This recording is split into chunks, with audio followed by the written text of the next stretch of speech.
Welcome back to Practical Project Management Podcast. This is episode 3 with Cynthia Snyder Dionisio. Cindy was so much fun to speak with, and I'm really happy to share this episode with you. She's definitely a kindred spirit, and I'm really looking forward to having her in future episodes of the podcast.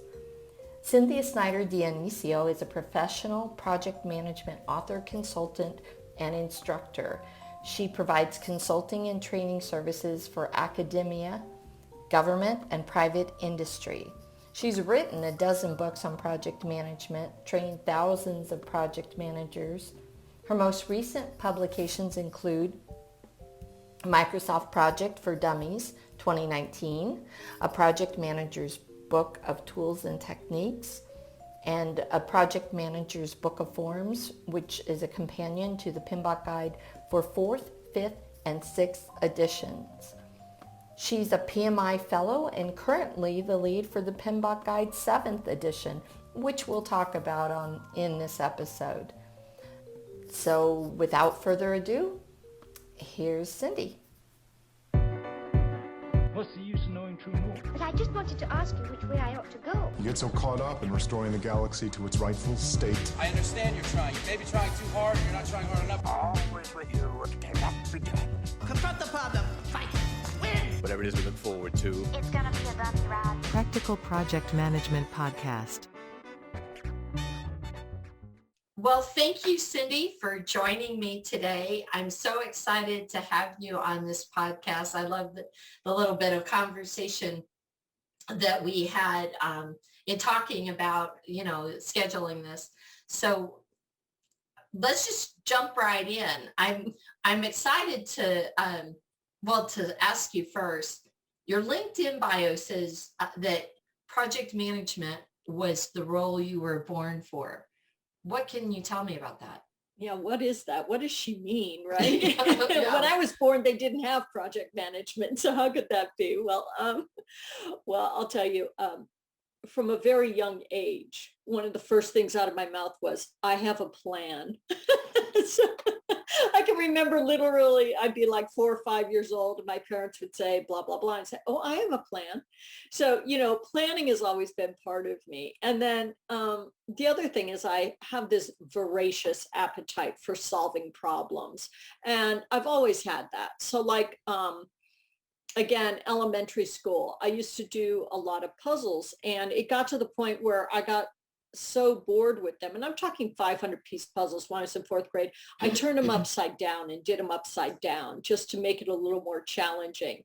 So I think one of my favorite parts about managing projects and programs is creating order out of chaos, right? So I've always had that. And then probably the last thing I would say is I always like to find multiple ways to address a challenge, kind of like, well, we could do it this way or this way or this way. And that's kind of, with risk management, it's a little bit like, contingency planning. So I think these things naturally line up with what I like to do, and it happens to translate beautifully into this profession. I think we're totally kindred spirits. I think you like a little bit more order than I do, but there are times in my life where I've got to have order. But I agree with you. I think I was also born with that. I know what we can do, and here's the plan. And all the little cousins around me had to march in line, right? Perfect. I hear you. I think we have that in common with project managers. I have one of my daughters is a project manager, and she is very much that way, in that if you even suggest we do something different than what she had planned for the trip, it throws her into chaos. And she says, okay, wait a minute, I can adapt. Let me go look at the schedule and see if I can figure it out. But she was a born project manager too. That's so funny. Well, I can't wait to get into a little bit more of your background. I loved our previous conversations. Let's just talk about you earned your PMP credential in 2006, and I see additional PMI credentials. Can you tell me how did your professional career as a project manager intersect with PMI, with Project Management Institute? Yeah, that's actually getting hooked up with PMI was a really, really good thing for me professionally. I've been a solo practitioner for about 20 something years now, but before I did that, I saw there was this project management conference in Long Beach. I lived in Orange County, California at the time. So I saw there was this project management conference and I couldn't go, but I remembered Project Management Institute. I remembered they were putting it on. So I looked them up and there was an Orange County chapter, literally 15 minutes from where I lived. So I said, you know what, I'm just going to go. And I'm a little bit of an introvert, but I said, you know what, whatever, I'm going to go. And I did. And there were like 40 people there. And clearly it was obvious I wasn't one of them, right? Because they all knew each other. So this guy comes up. He's this wonderful man. It turns out his name was Quentin Fleming, and he was very well known in project management world. He passed away a few years ago, but he was the president of the chapter, and he came right over to me and he introduced me to all these people. And he says, and like I was instantly, I literally still have Zoom calls and meet with people I met at that very first meeting. So it was just such a warm group. And so I volunteered. I said, can I volunteer? Can I help out? And they said, yeah, write an article for our newsletter. So I wrote an article for our newsletter called Milestones. And then they were having elections. And one of them said, well, you shouldn't just write the article. You should actually run Milestones. You should run for the vice president of communications. So I did. And then they said, well, you should run for president. And so I did. And then the chapter president said, well, you should be a regional mentor. And so I did. And then I got kind of involved with PMI at a global level. And after I'd kind of run the gamut on chapters, and I started with chapters. I think chapters are the best places for people to start getting involved with PMI, because that's where the local stuff is. The global stuff is interesting, but it kind of evolves and stuff. But the chapter is where the rubber meets the road. But after a while, I kind of been through the chapter thing, and I said, well, what do I want to do now? And there was this thing called standards. I remember I was at one of those big meetings. It was called a Congress back then. And I sat in with people that were talking about a project management standard. And that was actually the PMBOK guide. And we'll probably talk about that later. But I thought that was really interesting. So I talked to some people and I said, well, you should sit on the member advisory group for that. So I did. And I did that for a couple of years, and they were getting ready to update the PMBOK guide. And I had just at that point, you said I earned my credential in 2006, which I did, but I also earned it in 1998 and let it expire because I used to teach PMP, right? Okay, yeah. So I was studying for the PMP and I said, I can do better. And so it's kind of arrogant, but I said, I can do this better. So I talked to him, I said, can I do that? And he said, yeah, you can. So that's how I started working in standards. And I've been working in standards for about 15 years now. Can you tell me what your credentials are that you hold right now with PMI? So PMP, ACP, which is Agile Certified Practitioner, Disciplined Agile, Senior Scrum Master. And then I just got this little micro cert for Agile Hybrid, which is not really a credential. It's just kind of a specialization. Years ago, when I was doing more contracting, more consulting work with really big organizations, I had my earned value credential through AACE, the cost estimating. And I've let that lapse, but for a long time I was an earned value geek. I totally got off on all the, order out of chaos thing with earned value. Well, tell me a little bit more about that. I actually find that interesting because I wasn't aware of that credential. So what's an earned value geek? Well, the credential is an earned value geek, although I think that would be more exciting. I think more people would want it. Wouldn't you want to be a geek? I would. I do. Big badge right here. Yeah, that's right. So EVP, it's an earned value professional. It was the hardest test I've ever taken. It was, I think it was 8 hours, and the certification wasn't like with the PMP, it's a 200 question multiple choice. And there were some multiple choice, there was some short answer, there were some scenarios. But the last part was a 2 hour, they gave you a case study and you had to read through it and talk about what you would do, how you would interpret the numbers, what corrective action you would take. It was intense. And it took them like 4 months to get back to me. I was sweating bullets the whole time. I know, right? Wow. I was sweating bullets the whole time. So I think that was a really, really awesome credential, because you can't fake your way through that, and you can't study your way around that. You have to really know what the numbers mean. And, when I teach earned value, it's like I'm teaching it to people who want to pass the PMP, and they're just like, help me get the answer right. But this was really like, you got to literally know it to the point where you could like invent that system. Right. So it was pretty cool. Yeah, I'm very intrigued by that, because I sometimes get into the nerdy stuff about, well, you should be able to see that with earned value, and folks look at me like, what are you talking about? Oh yeah, that's right. That formula I had to memorize for. That's right. I love that kind of stuff. Yeah. So I'm very excited I saw your video when the 6th edition came out of the PMBOK, and you've been you were the chair for 4th, 6th, and now for the 7th. So for our listeners who haven't yet discovered the PMBOK, can you explain what that is? Yeah. So the PMBOK is two things. It's a standard, and it's a guide to the body of knowledge and project management body of knowledge. So what's a standard? Well, most professions have standards, and they come in different forms. So there are accounting standards, right? So when you turn your taxes in, they expect you to understand debit and credit, and those are mandatory standards. Not all standards are mandatory. So like in the 1st through the 6th edition of the PMBOK guide, the standard was about what was considered a good practice on most projects most of the time.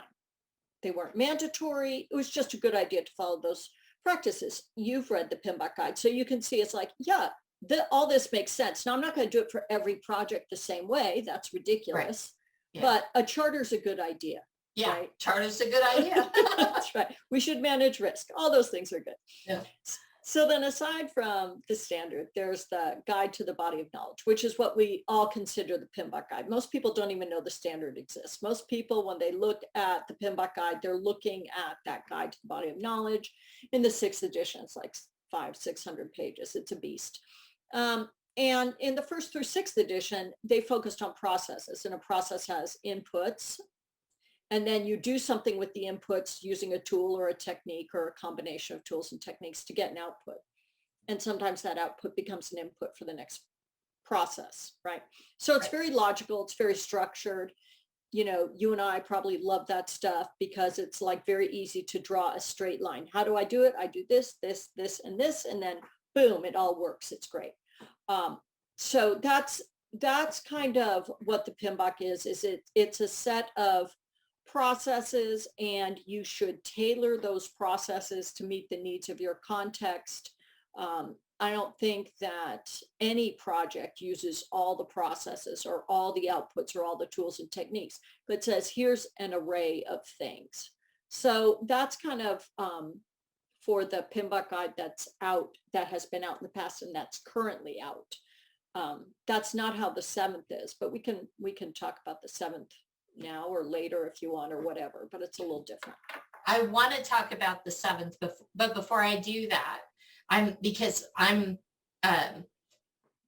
waiting. I don't know anything about the 7th at all, but I'm hoping that it addresses one of the issues that I see, and it's actually not an issue with the PMBOK. It's actually an issue with teaching process that is presented as a linear fashion, right? So, and it's very, very hard. Having taught some PMP prep classes, and, working with very young project managers, inexperienced in, everything that can go wrong will go wrong unless you plan for it. It'll still go wrong, but at least you'll have a response. And that linear, you take a 2D chart with the knowledge area and the processes, and it doesn't reflect what really happens. So is there anything in the 7th edition that's different, or what is coming in the 7th edition? Oh my God, it's like so totally different. And so it's not about best practices. It's not about, good practices that most projects should use most of the time. There's no processes. There's no process groups. There's no knowledge areas. Boom, done, gone. Wow. Yeah. Yeah.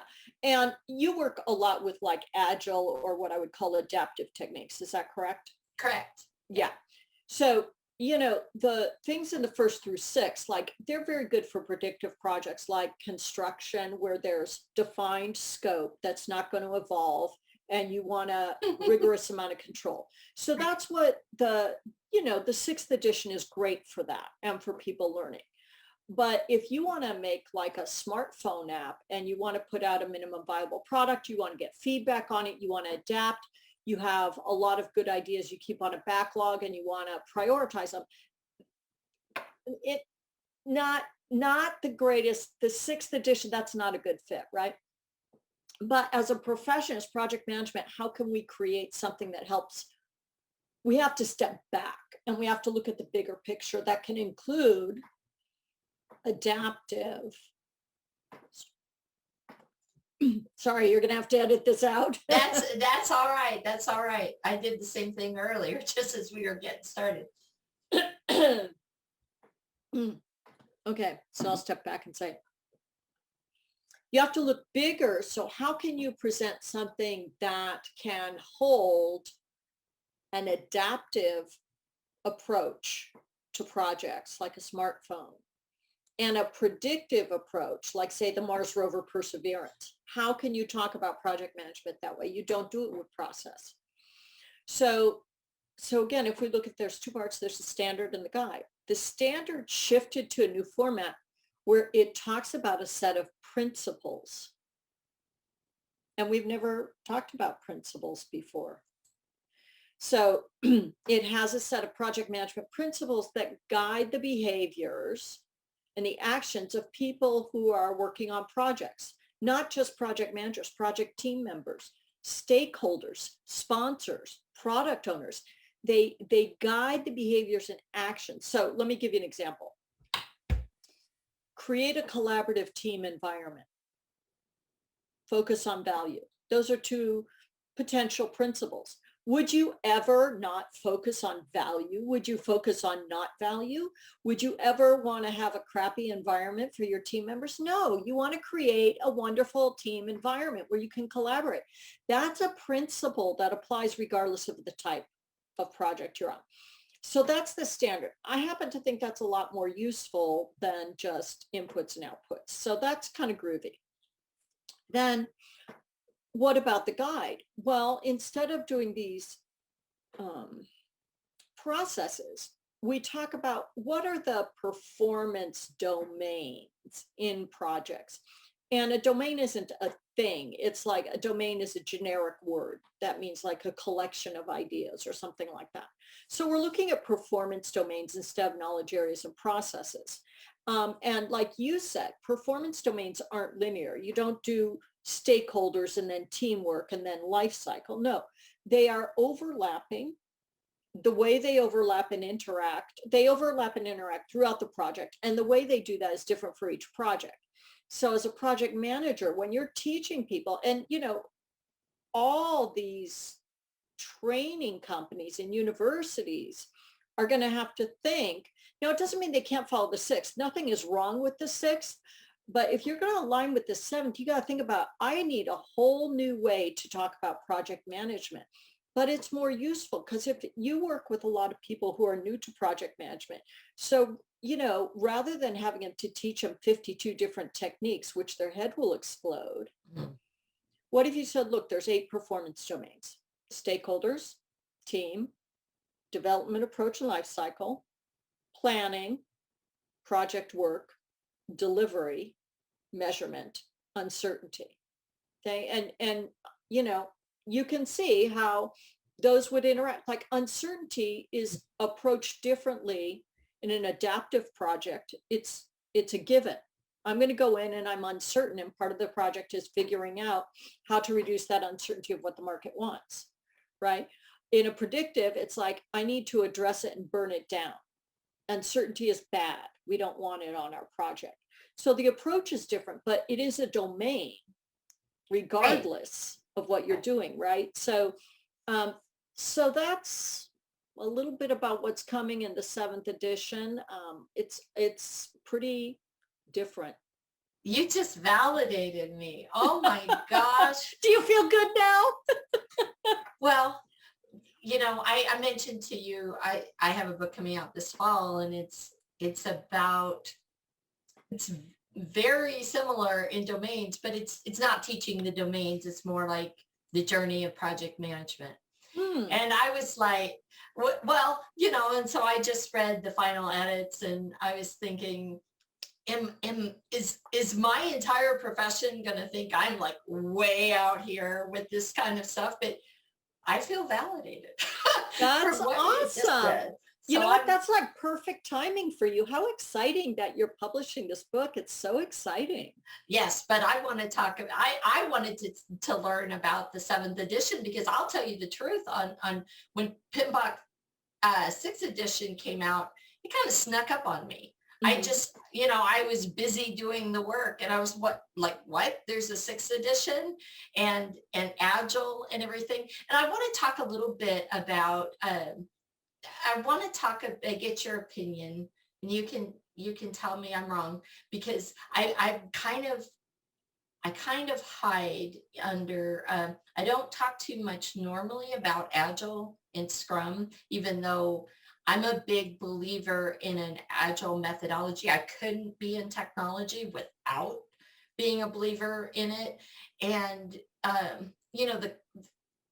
the concept. So, my organization's fortunate that we've had people that have been in software engineering for 30, 40 years.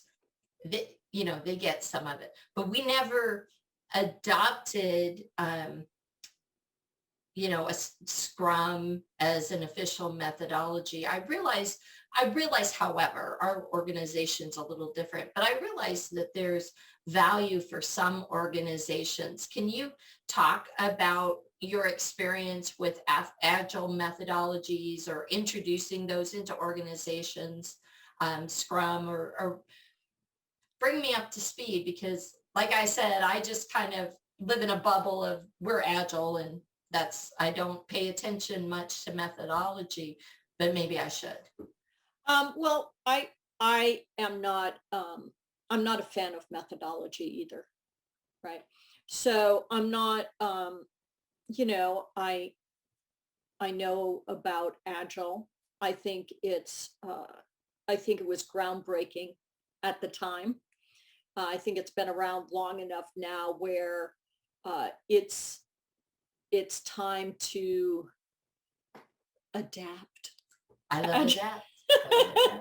It's time to adapt Agile to, where organizations are. So as a methodology, a lot of people say, no, it's not a methodology. It's a mindset, and that's awesome. That's great. There's a place for it. Not every place, right? So here's where I'm landing. I'm landing in the hybrid boat. And for me, I think our role is evolving. I think there's a lot of things that are evolving. I'll tell you a couple of them, I think. First of all, with the 6th edition and stuff like that, the focus was on outputs. If you have a good charter and a good risk register and a good requirements traceability matrix, then you're fine. No, you're not. You just have a good charter, but it doesn't mean you can do anything, right? So what's wrong with that viewpoint? The viewpoint needs to be focused on the outcomes you want. Yes. Okay. Don't check the box for having an output. It's the outcomes. So whether you're doing agile, so I don't like to call it agile. I actually think about it as an adaptive approach. Like I think about what is the outcome here and what approach are we going to take to get it? And sometimes we're going to take a predictive approach where we have scope that we know and we know it's stable and we want to manage it tightly. That's what I call predictive. We want to be able to predict what's going to happen and drive along that path with very little swerving on the way, right? Right. There are other times where it's like, okay, the outcome we want is to launch a new digital product. And the outcome we want is to create a new market here. And there's a lot of different ways we can do it. Let's check it out. So our scope isn't stable. It's going to evolve based on what we hear from the market, what we hear from feedback, how many clicks we get, how people interact with it. I can't drive that in a predictive way. I have to be able to adjust, adapt, pivot, right? That's adaptive. So I tend to think about those as the two ends of the spectrum, predictive and adaptive. Now, back to the question. Our job as a project manager is, number one, to figure out what's the best approach to reach the outcome. Where on that spectrum are we on predictive and adaptive? And the way we choose to develop deliverables may flex. Like on some, we may iterate them, right? On some, so build, release, build, release, build, release, build, release, iterate it. Some we may do increments. Team A does this, team B does that, team C does that. We build them, we get some feedback, we adjust, we put them together, then we release, right? And some we may have very rigorous time boxes. Every 2 weeks, we're going to deliver something, right? As a project manager, maybe not in the beginning, but as an advanced project manager, I need to be able to look at all the deliverables and choose what's the best approach for each one to deliver the outcome. So I'm working on a little program right now, and I have different ones. One's very predictive and one's very adaptive based on feedback, right? So I love that because it really is, like you said, it's validating my approach. That part of my role as an outside expert is to be able to look at the deliverables and say, this is the best way to approach these. So I'm not a fan of, and this has evolved, like literally in the last year, I've become less of a fan of a certain way and more of a fan of a hybrid approach. So even if I'm using a predictive approach, I might use that, like have a Gantt chart that just runs milestones and life cycles at that high level, but use a Kanban chart or flow-based scheduling for the day-to-day work. I might do stand-ups, I might do iterations, but they might not be rigorous like every 2 weeks. So I might do retrospectives and lessons learned depending on what I want to do. So I really feel that for those of us that are far along in our career, that we need to understand both sides to be able to choose. Those that are in the beginning, it's an interesting thing. It's like, do we look at it, and I'd be interested in your take on this. Do we look at it as this is an opportunity to train new people from the beginning to see this, or is it too much to take in? Train them one way and then build in and blend in other things. What do you think? Well, I appreciated the structure, of a waterfall approach, knowing, just really understanding the knowledge areas. But I think I like the domains, and that's how I always kind of thought about it is, with the knowledge areas and the processes everybody can break it down to, there's a start and there's an end, and we're going to go through these steps. We're going to go steps where we all plan, then we're going to figure out the work that needs to be done. And then we're going to figure out the revisions, and we're going to monitor. And I honestly think that maybe being a parent helps you be a better project manager, because you start thinking about risk. Well, and I used to say, because I was a middle school teacher in a previous life, and as I would plan a lesson, I would literally think, what are they going to do with this lesson? If it had any kind of movement, if we were going to get up and move around, I'm like, okay, are there going to be pencils in the ceiling, or, so, identifying risks and things like that were inherent in that job.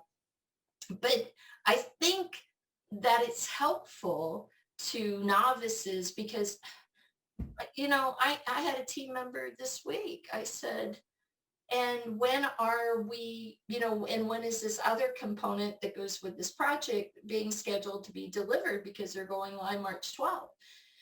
And she said, oh, I haven't scheduled that yet. And I said, do you know when March 12th is? And you need, and she said, but I didn't think it was going to take that long. I said, but you're blowing all your lead time, because the programmers aren't available today. Mm-hmm. And if it's not planned into the timeline, you're not going to get that on time, even if it is, that concept of lead time, they really miss that, the new ones. And even if it's 6 hours of effort, they're going, oh, it's only 6 hours of effort, I can do it whenever. Nope. No, you can't. So I like the traditional training for them, but then I also like, because as we go through those training, and I train my project managers, then sometimes, like you were saying with adaptive, I blow their minds when they're on a schedule, and I'll say, that's not ready for market. If we release that right now, it would frustrate the customers more than help them.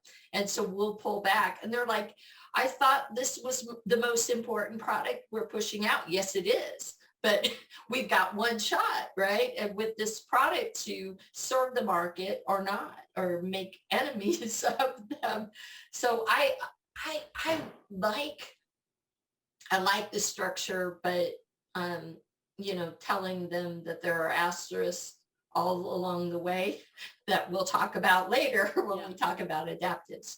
So yeah. I love the way you put that, though. Yeah, thanks. Yeah, no, it is a spectrum. And don't you find, and this is an aside, but don't you find, especially in the digital land, the lines are blurring between project, program, and product management? Absolutely. Yeah. As a matter of fact, in my role in our company, I had assumed the title of product manager. However, now my staff actually are the product managers, and I am moving on. And it's interesting. I would never have said 10 years ago that we were there, but absolutely it is. Yeah, I think so too. And I think that's something that the 7th edition acknowledges in the standard, that, if you look at a product life cycle is like a program with a series of projects that come to launch, right, and retire and upgrade and update. The product management brings kind of the business and market sensing necessity to the project, which is how to move stuff, and the program, which is how to prioritize resources and think about different, like you said, when do we release this? What does the market need before it's ready to release this? Those are a lot of skills that aren't in project management training. Right. And product managers aren't trained to manage projects. So we really, to be our most valuable, or maybe this is exciting for people who are more along in their career, to say, there's a lot of ways you can grow, and look at product management and program management and even portfolio management as opportunities.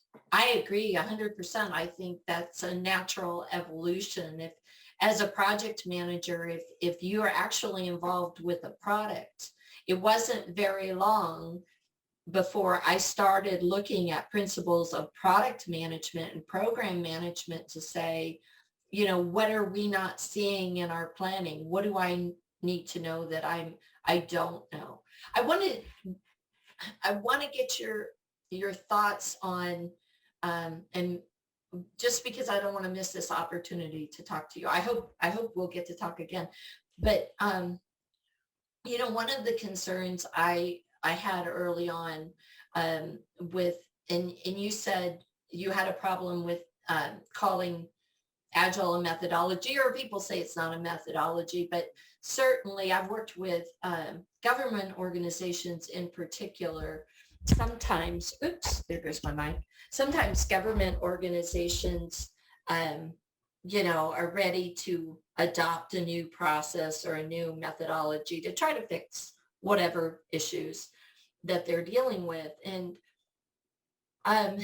one of the concerns I had from a technology product standpoint is I like adaptive or iterative deliverables where it makes sense. Well, what I kept seeing often, and why we didn't just all become Scrum Masters and everything, was because without some early analysis, we were brought in, my company was brought in to bail out projects many times. Mm-hmm. And one of the things I always saw consistently is a lack of foresight in the design of, so back in the day, the MCSD, Microsoft Certified Solution Developer credential that I went after actually solely for the bonus, I'll tell you the truth.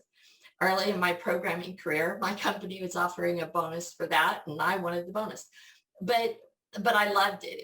It was really great because it was talking about, one of the things we learned to do in solution architecture is look at scalability and extensibility. Mm-hmm. And what I found with some of these folks that kind of with blinders on said, Agile methodology, that's all we're doing, is then they would focus on the build for this one deliverable and not know that these walls or this foundation was also going to have to serve these other parts. And guess what happens when you do that? There's a ton of rework. And right. So I didn't, maybe I was on the outs a little bit because I said, but shouldn't you try to explore this first so that you have a cohesive design plan, or at least, an extensible structure in your database before you go off and work on this one deliverable? And so I wasn't always popular with folks who, wanted to go all in on methodology. So I really appreciate what you had to say, because I can learn from your language. I can do a better job of presentation. Fortunately, I don't have to do that too much anymore.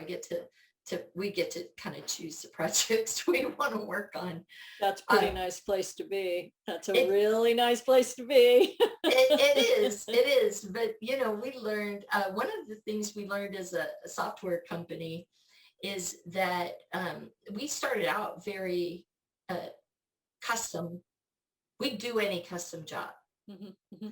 And what I found analyzing the costs of those custom jobs is that it was impossible to make money because no one ever wanted to pay as much as it was going to cost for this custom product. They almost always did custom so that they could have their way, but pay less ultimately. And then, and then I looked at what happened to our organization wherever we did a large scale custom project for an organization. It was almost like starting up a new line of business every single time. Mm-hmm. And so we got out of that. And we focused on some core products we have. And so we're a cloud provider. But anyway, enough about me. But that kind of, when you see me nodding and going, yes, because I've lived some of those things. Yeah. So tell me some more about like your work experience. I know you've been a trainer. I know you're training and working on the 7th edition, but what are some other things that you've done kind of in your vast experience of project management? Well, I write. So, and most people don't know my major in college was writing. And anybody who knows that probably doesn't know the reason it was writing is it was the only major I could find that didn't require more math. So, so, which is kind of funny given that I like earned value, right? But yes, that's what I was going to say. Wait a minute. That doesn't make sense, right? That doesn't align. So, so I got into writing. It was pretty great. I did some small stuff. I started as a tech editor. You know, somebody knew me and said, I'm writing a book on project management. Would you be my technical editor? Which just means you're a subject matter expert, another set of eyes to look at the content and say, does this make sense? So I started with that. I did that like 6 times. And I guess a lot of tech editors don't spend a lot of time. They just read it. But I gave extensive notes. I mean, I track changes all over that stuff, right? So the people there actually said, oh, she knows what she's doing. And so anyway, I published a couple books with smaller houses. But then when I was working on the 4th edition, and I said, you know, we're telling people, do a requirements documentation, do a risk register, have a cost management plan. And I didn't even know what a cost management plan should look like. We just said it should cover these things and had a bullet list. If I'm a new project manager, you just lost me. I'm gone. So I started figuring for myself, okay, the PMBOK guide says what's in there. Why don't I just create a set of templates or forms? So I said, I think that's a darn good idea. So I went on to Wiley's website, and there's a little place you could, you know, prospective authors, if you have an idea, you can submit this thing. And I didn't think it would ever work. I mean, you know, I figured it'd go into a black hole. And it was kind of intense. Like you had to say, who's the market? What's the audience? What's the competition? What's the differentiating factor? What's the value proposition? All this stuff. So you got to really think about it. Well, 3 weeks later, they reached out to me, and now I've published a lot of books with Wiley, and they have the For Dummies label. I've published a lot of books for dummies. And so that's really great. I'm working with Wiley now on updating some of my books and doing some new ones. And, you know, and other great things have happened because of somebody I worked with Wiley went to LinkedIn Learning. And so now I do videos on LinkedIn Learning, which is a super, super fun thing to do. I'm working on a couple of those now. And like I said, I do some contract project and program management work, which I love. In fact, one of my New Year's goals was to do more of that. So I love instructional design and design training, and I love delivering training remote, and I love writing, and I love online courses, but I love managing projects, and I always want to be a practicing project manager. Amen. I'm there with you. Yeah. Yeah. Isn't that, it's like what your calling is. And it's like you want to get into the mud sometimes, right? Yes. And roll up your sleeves. So I think I always tell my students project management is perfect for those with adult ADD. If you don't want your day to look the same every day, be a project manager because it's always different, right? I agree.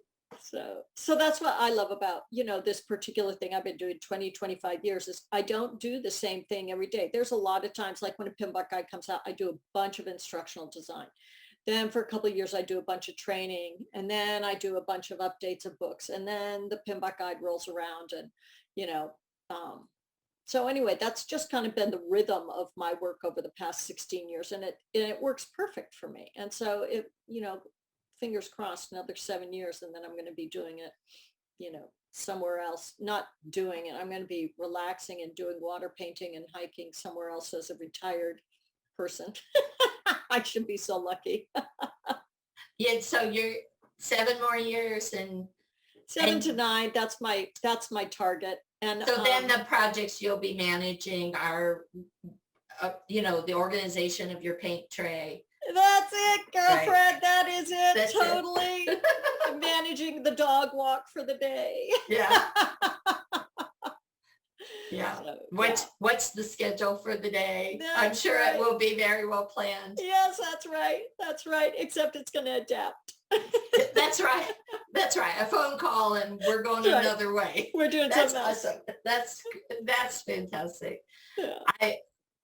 I think I'm a little further away than 7 years, but I like the idea. Yeah.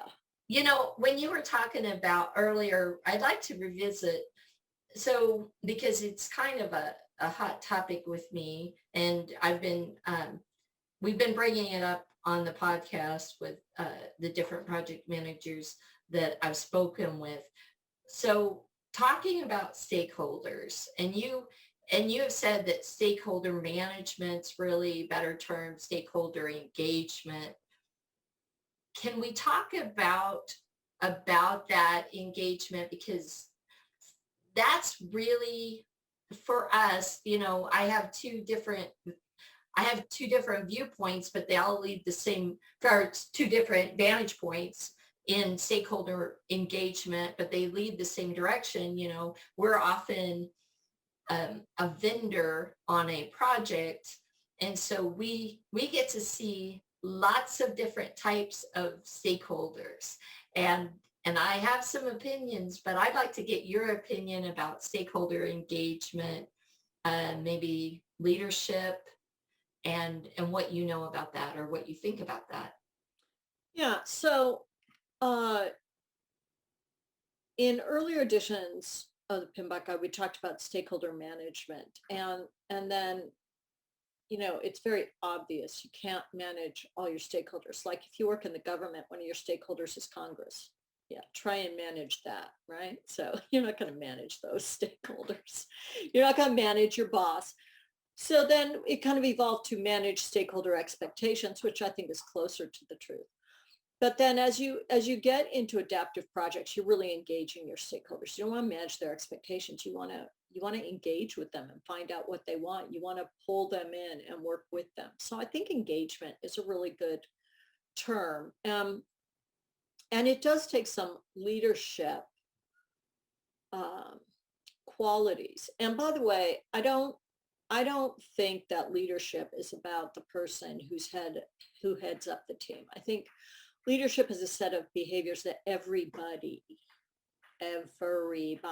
should demonstrate, right? It's a set of behaviors. So, and really all the technical stuff in project management is great. We love that stuff, but it's the leadership qualities and the leadership behaviors that make the difference. So when I say leadership, and it's like this vague term, understanding what your stakeholders want, communicating the desired outcomes to your team so they know where they're going, facilitating the team and reaching those outcomes. And that's again where you have to say, with this team and these outcomes, what's the best way to do it? Do I just support them and stand back and kind of do what I call chalice management, which is, you know, kind of hold the bowl that allows them to go? Or do I need to be more engaged and directive, you know? So facilitating the team, however it makes sense to reach those outcomes. And then, you know, that thing we talked about earlier, what's the right approach for the deliverables? That's part of leadership. Flex your style, be able to flex your style. A really good leader doesn't have a set way of leading. They can adapt and flex based on what's needed. And then, you know, you always have to bring your soft skills, your problem solving, your decision making, your conflict resolution, negotiation, team building, all that stuff. Of course, that's in there. Active listening, of course, that's in there. But I know for me, earlier in my career, I was so worried about doing things right that I didn't look to how to work with a team. I thought I was responsible for everything. And that was not a good recipe for success. That was ugly. It was ugly. You know, and the more experience I get, the less I do, because most people come to work because they want to win.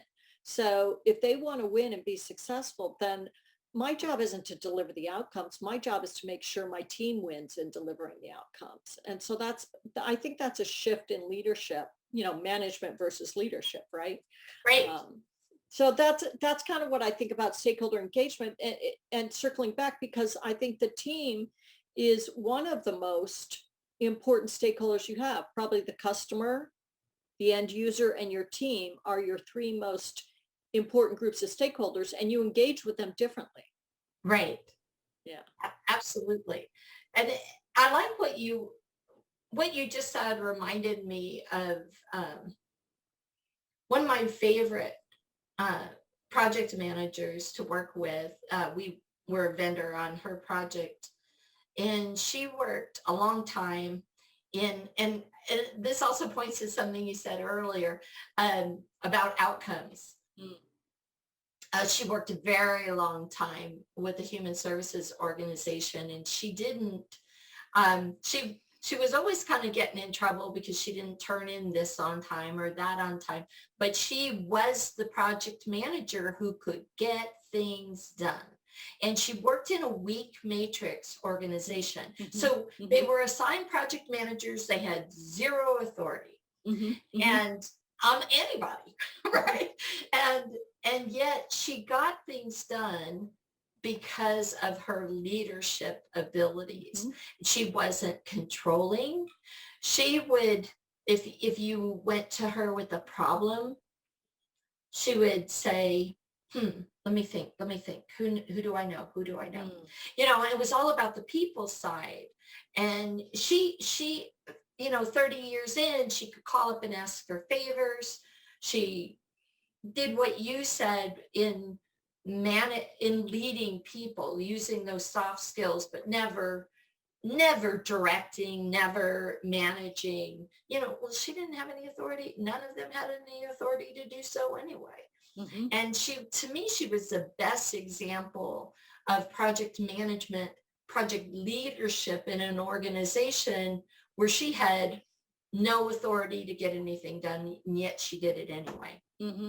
Yeah, I like the term project leadership. I really, really like that. And I don't know that the industry is ready to throw away the term management. It's like Project Leadership Institute. I don't think that's going to happen, but I do think it's important to understand there's management parts where we're looking at variances and corrective action, and we're developing plans, and we're communicating to our stakeholders, and there's leadership parts.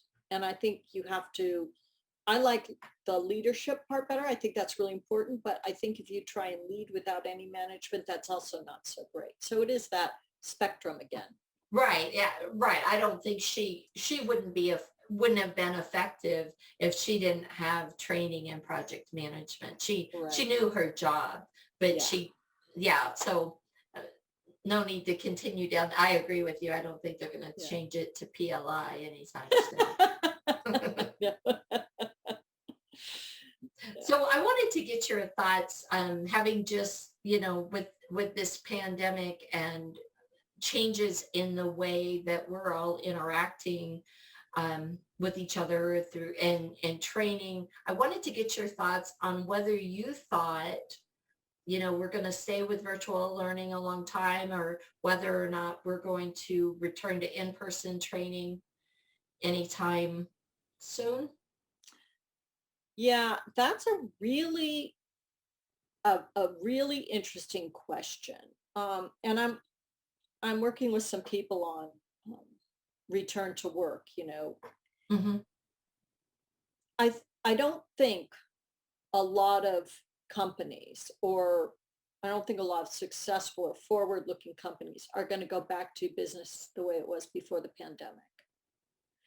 And I don't think training will go back. I think the pandemic accelerated the move to virtual training. So for sure, it changed the way we work, the way we learn, the way we consume information. And it was coming anyway, so this probably just accelerated it, right? I do believe there will be less business travel, so clients will not be flying people in, or they won't be flying their people out for training. So I think training on Adobe Connect or Zoom or, webinar, WebEx, whatever, I think that is definitely here to stay.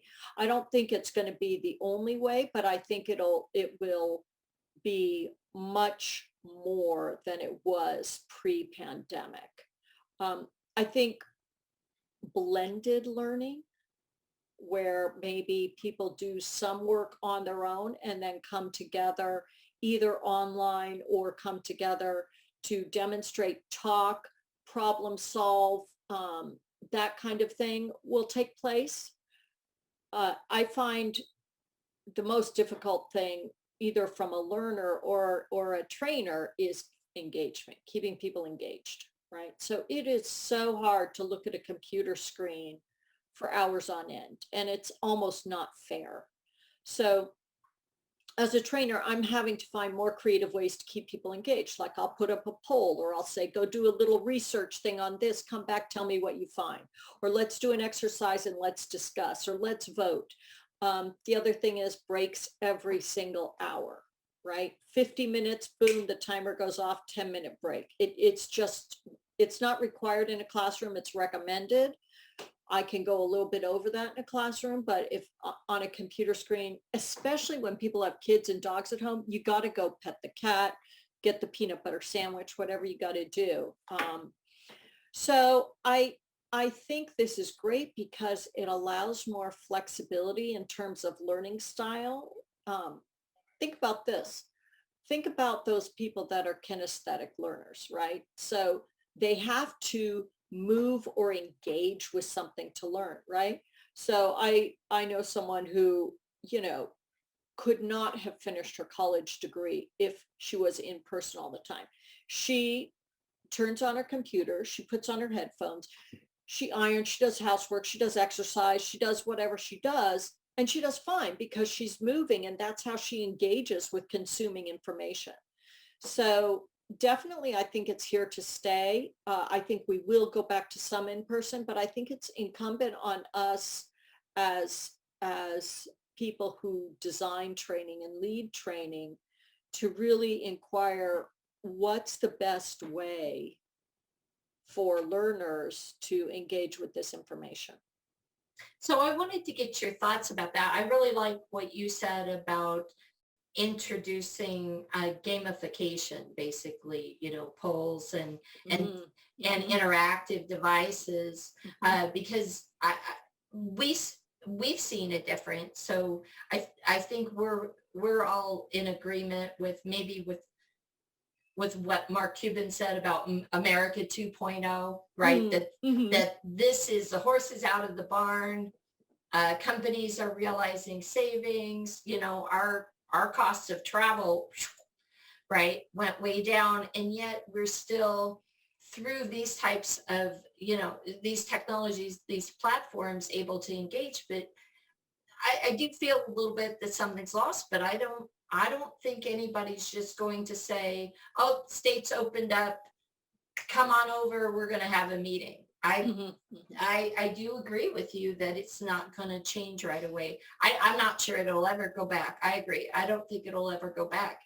But one thing that concerns me then, and I wanted to get your thoughts on it, is so for those of us that pursue education or pursue quality in training and knowledge, my professional ed degree, and bringing all of that I know as a former educator into like training for our products and things like that, I'm very concerned about the engagement. And yet so to do the things you talked about, developing the trainings to be more interactive, spending more time, or retooling them. Maybe the word is retooling them. Do you think that the market is going to expect that because you're delivering online that the cost of the training should be lower? That's my question. Oh, no. And I don't think it should. Here's the only thing, one of the things when you do in-person training and you have like course materials, you give people the course materials. That's not viable when you have remote training. You can't mail out binders to 30 different people. You've got to give it to them electronically. So one of the things that I know some companies are struggling with is how do you make the student materials user-friendly in an online environment, right? So I have a 27-inch iMac, and then I have a giant screen on the side. So I have plenty of screen room. So I can have the main classroom here. I can have my instructor manual electronically here. I can have the participant guide up here. I can see what's happening. But if I'm not that one, what if I'm somebody who, I have a laptop with an 11-inch screen? How can I access my student materials? Do I have to print them all out? What a pain in the neck. But so so I think the only difference is training materials, and that's such a minor part of the cost, of training. So really, I think that some training organizations are struggling with how do you make these materials accessible and easier to work with online, and parity or equity for all the students who are working with that.